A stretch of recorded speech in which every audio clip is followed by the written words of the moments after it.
Liverpool versus Arsenal is absolutely huge. Liverpool at home are unbelievable, especially against Arsenal. I think Arteta barely got a win there as a player, let alone as a young manager for Arsenal. And the game has massive consequences because ultimately, I think if you want to win the Premier League title, you have to beat those sides around you. Liverpool couldn't beat Man City, but got a good draw last minute in the game. Arsenal have now beaten Man City at the Emirates this season, which is a massive moment for that club. So if Arsenal rock up there and get a shock victory at Anfield, that is one of the biggest statements in recent history for Arsenal about how far they've come. And they are capable of doing it. And we'll talk about that in the video. But the big one for Liverpool, they've got a few players missing. I think Gravenberch is missing. Obviously, McAllister's missing. And a few others, Matip as well. If Liverpool still get over the line against Arsenal, match them for energy, outplay them on the ball, Salah gets into incredible positions and scores some big goals in this game, which, again, he's more than capable of doing, then it puts a massive marker in the sand for Liverpool as well. So we're going to talk about the game. Make sure you subscribe to the channel if you haven't already. We'd really appreciate it. We'll be covering the game straight after on this channel. So let me know what you think about the performance. Let's talk about Liverpool. I think I've been impressed with Liverpool. I think they are a lot further along in their transition. It says a lot about Jurgen Klopp that he can get rid of the leadership of Fabinho, the leadership of Jordan Henderson, Oxlade-Chamberlain, Naby Keita, Firmino. I know the couple of those players in there didn't play as much as Liverpool fans would have wanted, but still, that's 5 players that I've given that have got so much consistency, longevity in the Liverpool side. And he's got rid of them, replaced them with a midfielder from Brighton, a midfielder from Leipzig, a midfielder from Stuttgart, with all due respect. So they've all come into one of the biggest clubs in the world and had to settle very, very quickly. And Gakpo as well. Gakpo obviously came in 6 months prior.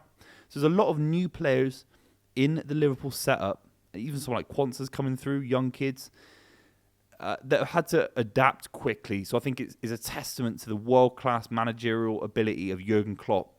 He's getting so much out of new players that have come in and had to transition into a new side. So where will Liverpool be in 2 or 3 years if Jurgen Klopp stays, which I think he will?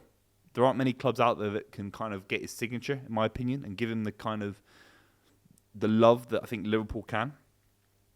And Liverpool are in a title race now. So imagine where they're going to be in the future. It's very, very interesting. They play a beautiful brand of football, I think. I think they've not got as many wins on the board that they'd want simply because, well, there's a couple of factors. I don't think they control the game enough. I think someone like Dominic Szoboszlai and McAllister haven't played enough football matches together. When they do, Alexis McAllister will be that kind of guy that offers a lot of control in midfield.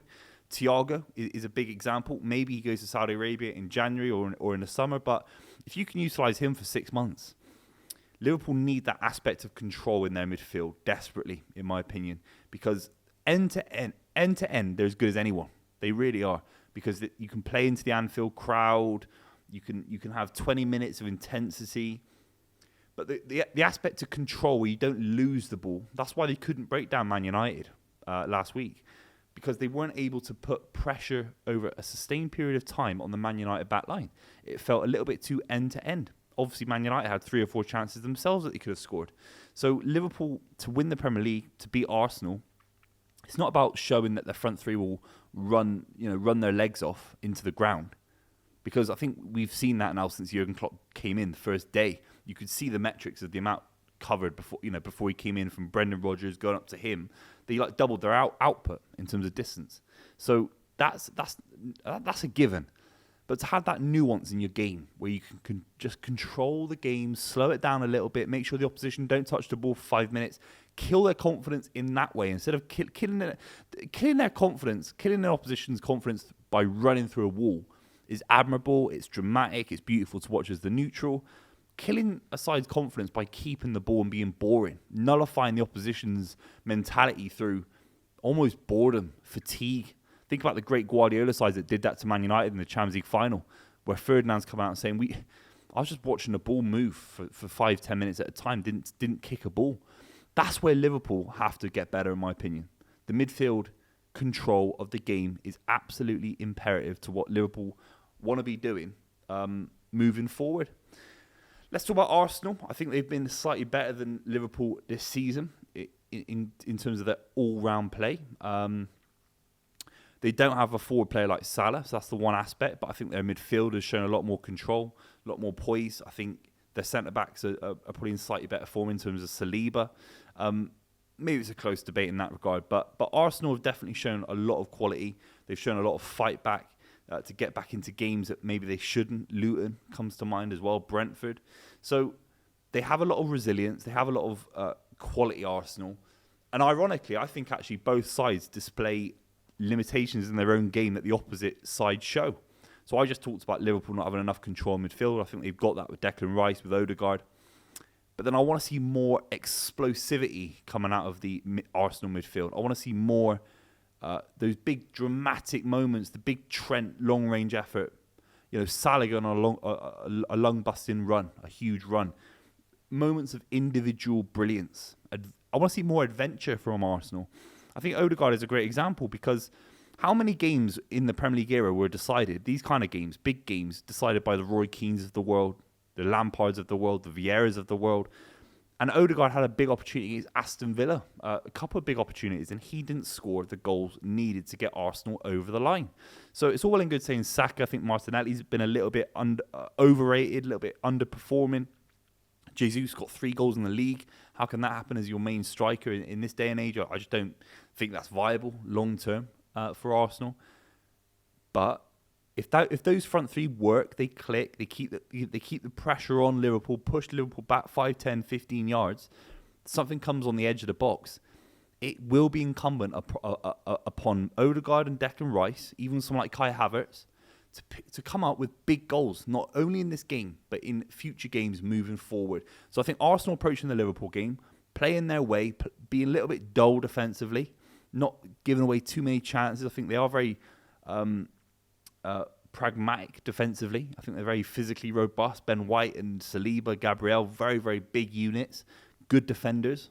I like their back line a lot. I think David Raya is coming into decent form. I don't think he's made a mistake in the last couple of weeks, which is not the best benchmark to set for Arsenal Football Club. We used to have David Seaman and Jens Lehmann in goal. But I think the defence is settled. I think against Liverpool, I think if you're an Arsenal fan, I think you want to see Odegaard pick up the ball and drive the Liverpool midfield and make Liverpool scared. Because if Arsenal don't win this game, I think it's a bit of a damning indictment on their ability to get results against the Big Six still. They had to scrape a result against Chelsea. They had to scrape results against Man United last minute. Took them 6 years to beat Man City.